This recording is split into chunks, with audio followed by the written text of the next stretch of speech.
Ang edukasyon ay isang bagay na maraming binibigay sa atin, katulad ng kaalaman at iba't ibang oportunidad na itinuturo sa atin ng ating mga guro. At ito ang mabibigay sa atin ng magandang buhay. Magandang buhay! Ako si J.M. Bachiller at ako ay naapektuhan sa kasalukuyang sitwasyon ng ekonomiya bilang estudyante, tulad na lamang ng kakulangan ng classroom. Ngayon, sa panahon ngayon ay hinati ang ating oras sa dalawa, ang pang-umaga at panghapon. Ngunit ito ay mayroong mabuti at hindi mabuting dulot.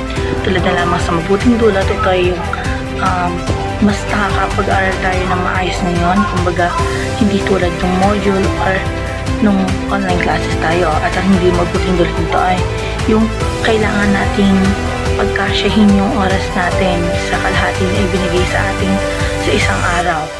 At ayun lang po. Salamat. Ako po si Charles Andre G. Navarro at natasang sagutin ang ikalawang tanong na pinapansin ka bang mga pagbabago o hamon sa iyong pag-aaral o sa pang-araw-araw mong buhay dahil sa ekonomiya?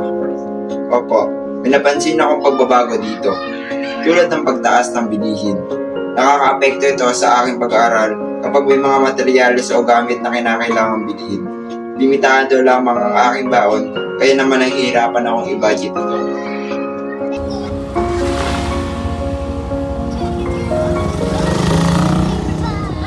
Ako nga po pala si John Christopher S. Kapos para sa pag-i-interview, baka ng epekto ng ekonomiya sa education. Kuya, pwede po ba ito na interview? Ano po ang iyong pangalan? Ito po ang aking tanong. Paano mo nakikita o nararamdaman ang epekto ng kasalukuyang kalagayan ng ekonomiya sa iyong edukasyon? Halimbawa, sa aspeto ng matrikula, mga kagamitan pang edukasyon o sa paraan ng iyong pag-aaral. Ang kasalukuyang kalagayan ng ekonomiya ay maaaring magkaroon ng mga epekto sa edukasyon. Halimbawa, maaaring pumasa ng curriculum mahirap para sa isang pamilya kung saan ang edukasyon ng ang kakulangan ng mga kagamitang mga edukasyon tulad ng gadget o internet ay maaaring matulog sa hindi pantay-bantay ng pag-aakit ng pamilya. Sa paraan ng pag-aaral, maaaring maapektuhan ang kalidad ng edukasyon dahil sa limitadong resources o kakulangan ng pagkaminang. So, ayun nga po, magandang hapon po sa iyo, ate. Ako nga po pala si Kim Sarno at ano naman po ang iyong pangalan? Magandang hapon din. Ako si Micaela Daisler na taking BS Technology Intermediary 19 years old. Kung ikaw ay nagtatrabaho ng part-time habang nag-aaral, paano mo pinagtasabay ang iyong trabaho at pag-aaral? Actually, the first thing that I did is manap ako ng trabaho.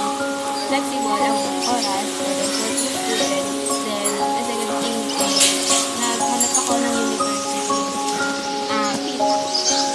schedule din for students like me. Then, hindi school ang mag-a-adjust para makapagtrabaho ka. Sinend ko yung schedule sinend ko sa manager ko yung schedule sa school para sino na bahala na after class para ako na. Then, since after work, pagod ka, hindi ka makagawa ng any activities or assignment. After magbigay ng assignments or outside pagod ka.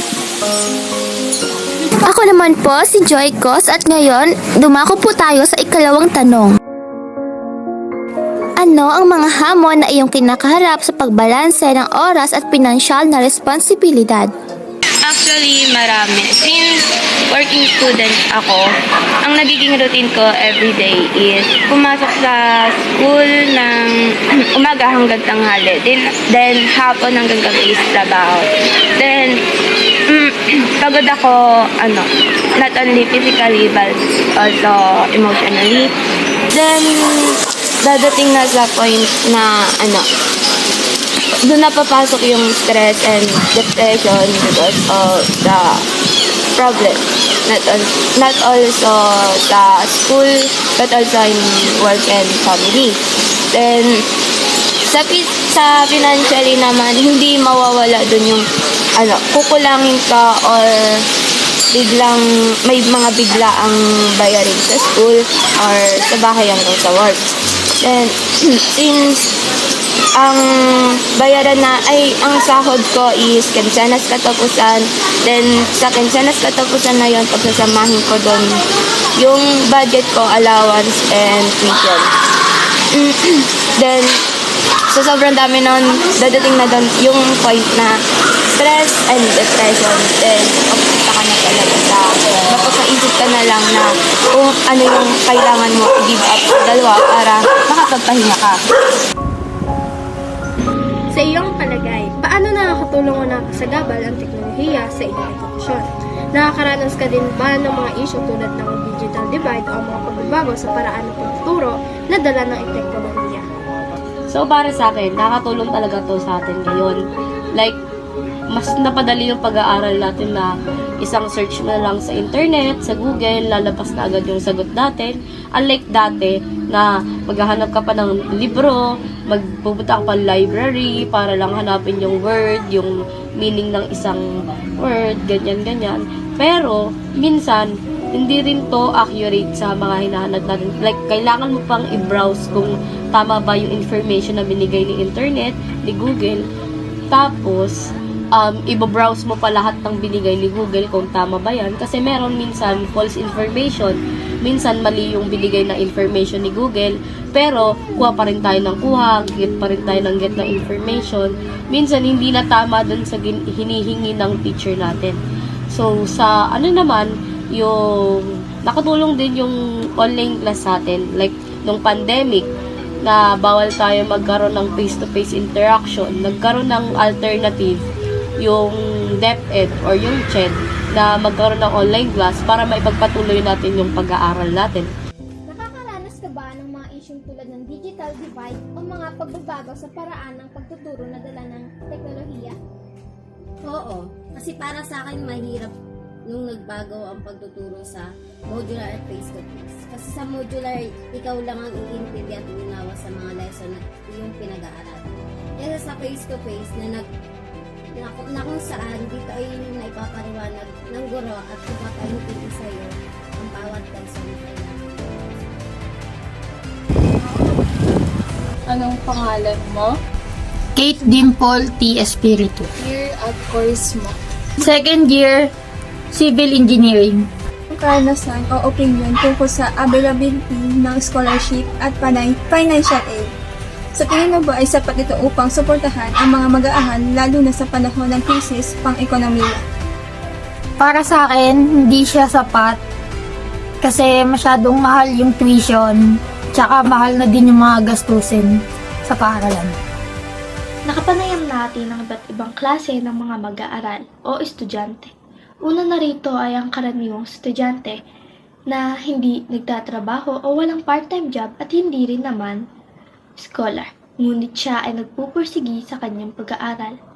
Pangalawa naman ay ang nagtatrabaho o may part-time job. Mahirap man pagsabayin ng pag-aaral at ang part-time job ay napagsasabay niya pa rin ito para sa kanyang sarili at sa kanyang pamilya. Pangatlo ay ang pag-aaral sa modular class. Mahirap man dahil walang guro na nagtuturo sa iyong harapan, ngunit kanyang pa rin pinagpapatuloy ito. At ang panghuli ay ang pagiging scholar. Pinaghirapan, pinagpursigahan at ginawa niya lahat para siya ay maging scholar. Lahat ng nakapanayam nating mga estudyante ay may kanya-kanyang paghihirap, ngunit may pare-parehang mga pangarap. At ito ang makapagtapos ng pag-aaral. At sa aking suhestyon ay sana'y ganun din tayo. Mag-aral tayo ng mabuti kahit mahirap man. Para din ito sa ating kinabukasan at para makatulong tayo sa ating pamilya.